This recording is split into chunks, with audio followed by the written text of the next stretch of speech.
What's so special about the full moon in June? I'm going to find out right here on Cabin Life.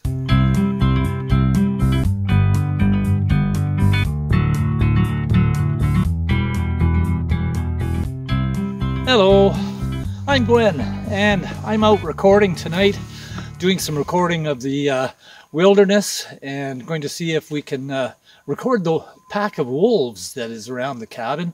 Welcome to our channel. If you are new here, please consider subscribing. We're all about sharing our 40 acres in the wilderness here in Ontario, Canada. There's also a special full moon tonight, and they call that the strawberry moon, and it's very significant to us here around the cabin because that signifies to us the full moon in June is about the last time that we expect to have any frost for the garden planting, and it just makes it that much more pleasant throughout the night, and knowing that we're heading into full-time summer. So it's awesome. So come with me. I'm going to go set out the recorders in our backwoods wilderness here on our 40 acres of Ontario, right here on Cabin Life.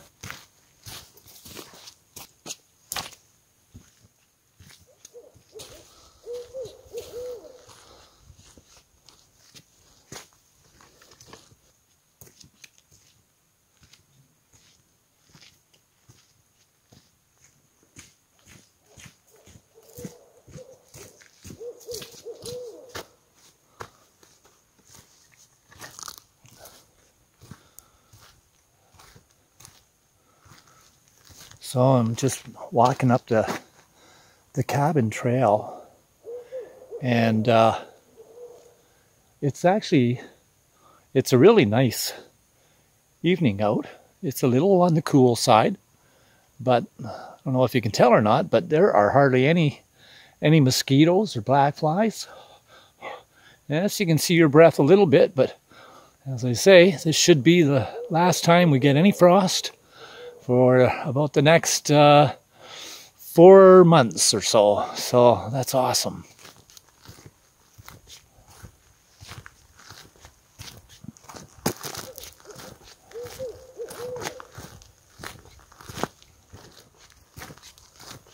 So I'm just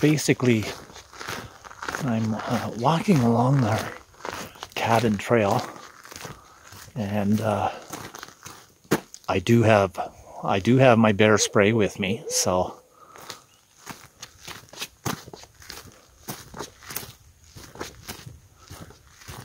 I have not yet seen Mama and her cubs.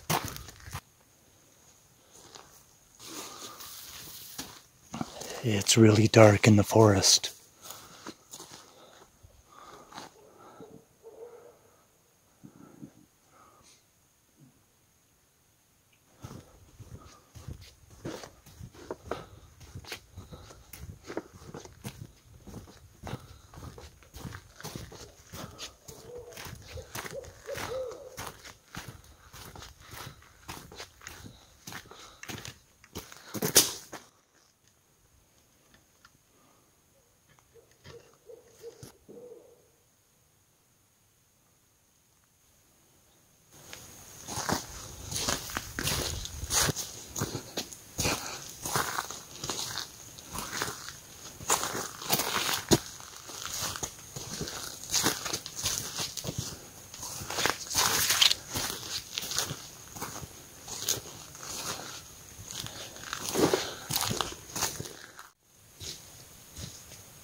So guys, I've got the recording equipment all set up and rocking, ready to go, and we're going to see if we can record the wolves tonight. There's also I think a pair of or two pair even of barred owls that are nesting. Always nice to hear the barred owls, and who knows what other sounds that we'll hear throughout the night. So I'll leave the recorder here all night, and I'll probably pick it up sometime oh, maybe around lunch, and it'll still be recording by then. Well, that way I'll get to hear the night sounds and the early dawn sounds as well, which is always a treat.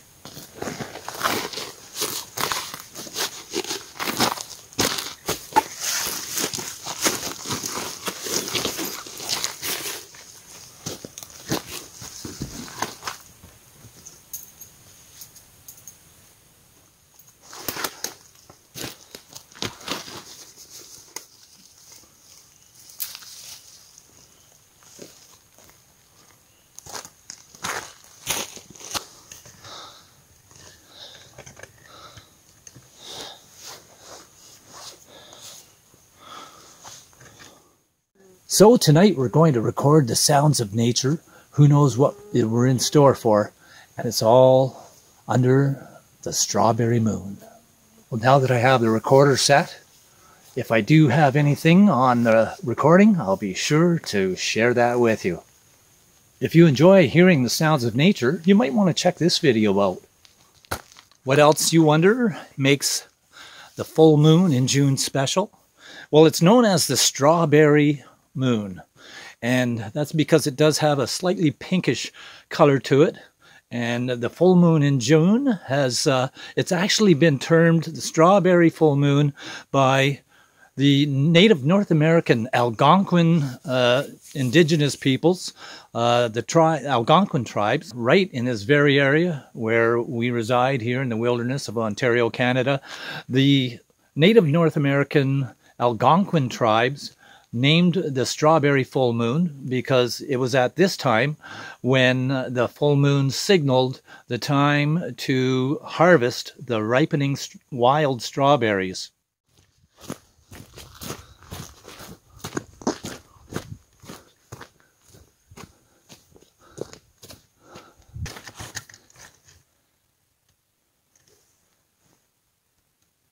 Is that our strawberry moon? Well, it does have a little bit of pinkiness to it. The strawberry moon. June's full moon. Oh, Maureen will be so happy now that we'll be pretty much out of danger of any frost. Well, now that I'm all set up, I think what I'll do is, I don't do this often. I certainly do not do this in spring, early spring, and that is give a wolf howl. I do it with the utmost respect, and sometimes I get an answer back. I'm going to give one bark and one howl and see if that will entice any wolves in the area to answer back.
That was incredible. Wow. I love that. Did you know wolves have over 200 dialects globally? They are a very family-oriented animal. And yes, they are a predator. And they are essential to the balance of nature. And wolves have been around for thousands and thousands of years, along with the moose and the deer, and they certainly do play their role. And it's unfortunate to have seen the wolf disappear from so many areas around not only North America but around the world. And it's also very nice to see that they are in many areas making a comeback. So thanks to conservation, preservation, protection, and respect,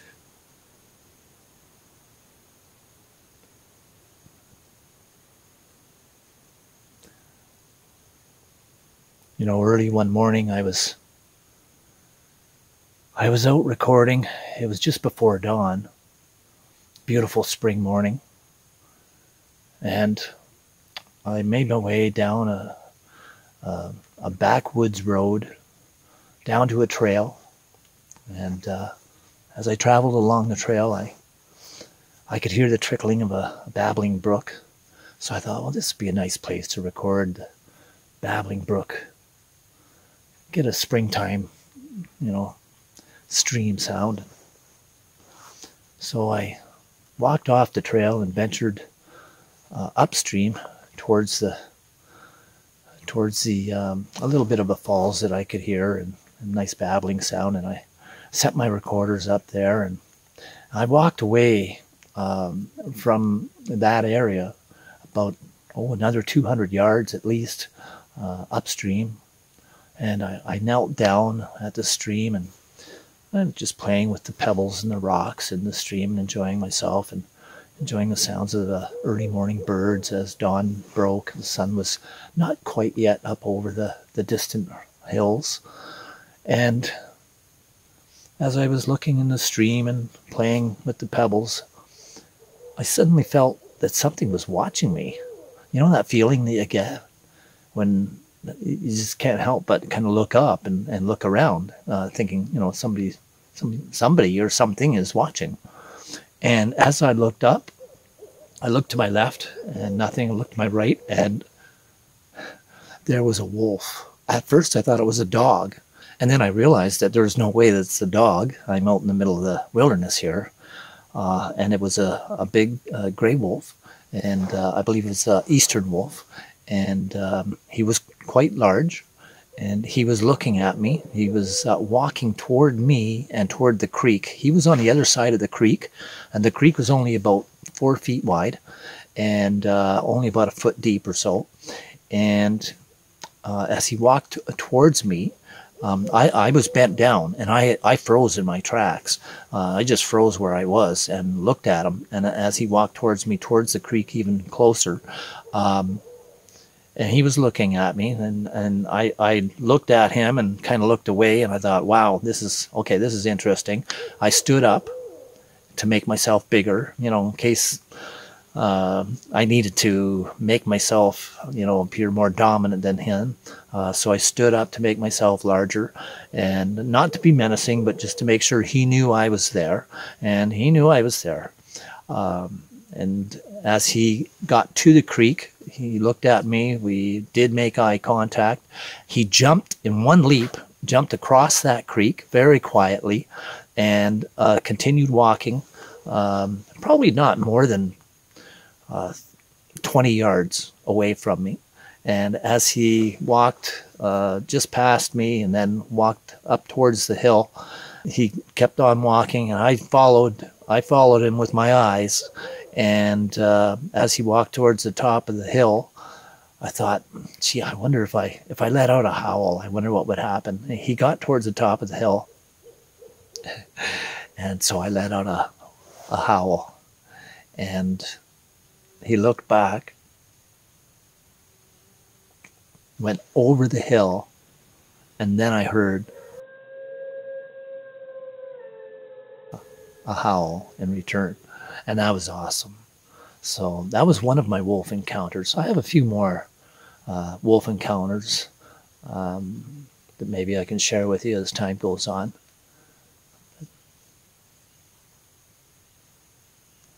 Well, that's it for this time. I'm Glenn for Maureen. We'll see you next time right here on Cabin Life. Over and out, and take care.